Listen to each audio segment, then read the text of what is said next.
Hi, hello, welcome again. I'm so excited to be here with you today.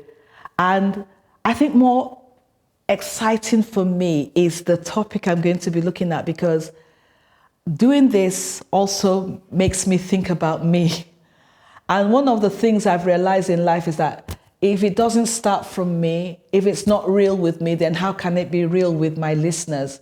So I want to welcome you once again to Me with Margaret. This is a platform where we motivate, educate, and engage, one another on topics that, can build us, improve us, make us better, make our children better. And today I want to look at a topic, like I said before, on the journey to achievement. Wow, the journey to achievement. How do we enjoy it?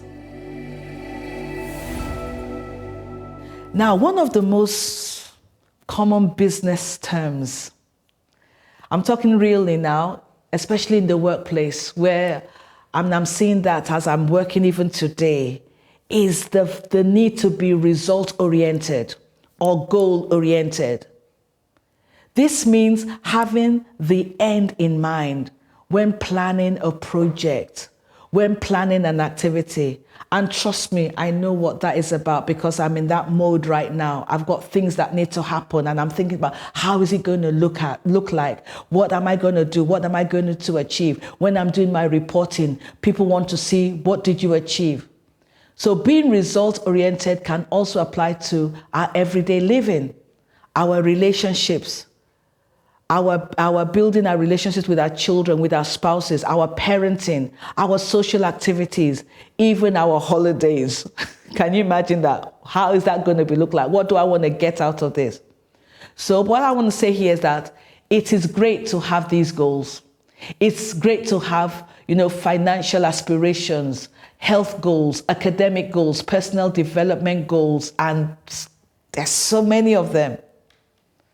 But we need to be very careful. We need to be able to strike a balance between achieving the goal, getting the results, and the journey, the process of getting to those results. If not, we stand the risk of burning out. We stand the risk of not even getting there. We stand the risk of getting there and not really enjoying it. So is this what it's all about? The journey to achieving our goals, or the process, is part of the picture. And I really think it's important for us to look at this, because it contributes to the whole experience called life. So winning can be fulfilling when we participate in it, when the activity can be, so exciting and enjoy because we're part of it. We're not just waiting to see how the end will look like. We are always looking for solutions to the challenges and the issues we have been faced with every day. And sometimes we want to cut to the chase. We want to see the A from the A and then get to the Z. So what happens to the in-between? I want to look at one or a few examples. One of them is that I need a job right now, but what happens when I don't get the job immediately? What can I do while I'm waiting to get that job? What do I do? Should I just still sit down there and wait for the job to come? Or I'd say, let me start volunteering somewhere. Let me start doing something, that will actually add value to my life while I'm waiting for that job. It might be even I'm waiting for my accommodation, or them to put me in a better housing. I'm waiting for that, and I'm waiting for that, and I keep on going to the housing office or the council, and I'm waiting for them to do something. So what do you do while you're waiting? Why don't we enjoy the experience? Why don't we make that house a better place? While that one room, you might be in the one room right now, but what can you do? Maybe it's about looking at community centers, places that you can go, libraries that can impact on your learning or on your child's learning. It might be that you might want to attend events or things that take your mind off the problems of staying in an accommodation that is not so nice.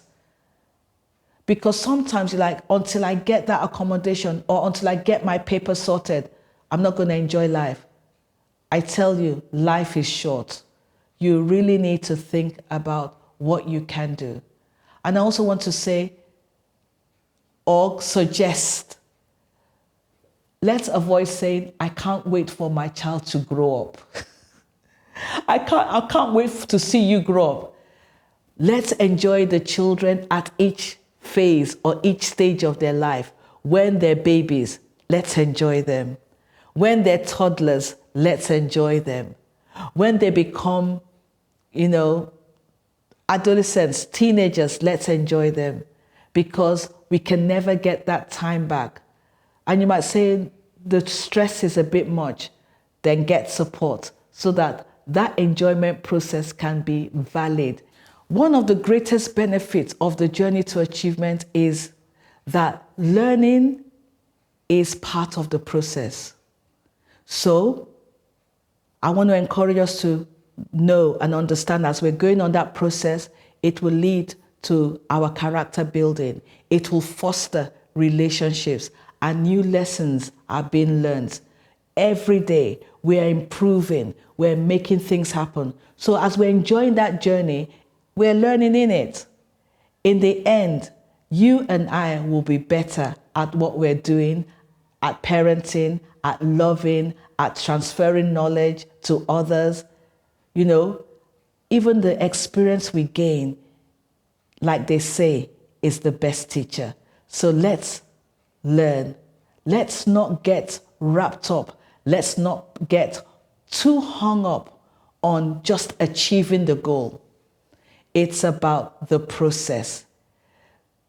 This achieving the goal as prescribed by society is something that, it tends to lead to us missing out on the benefits of the journey. So once again, I want to tell you, I want to encourage you, and I want to remind you, we only live once. So I'll be interested to hearing your thoughts. Thank you for listening. Thank you for watching Me with Margaret today. See you next time.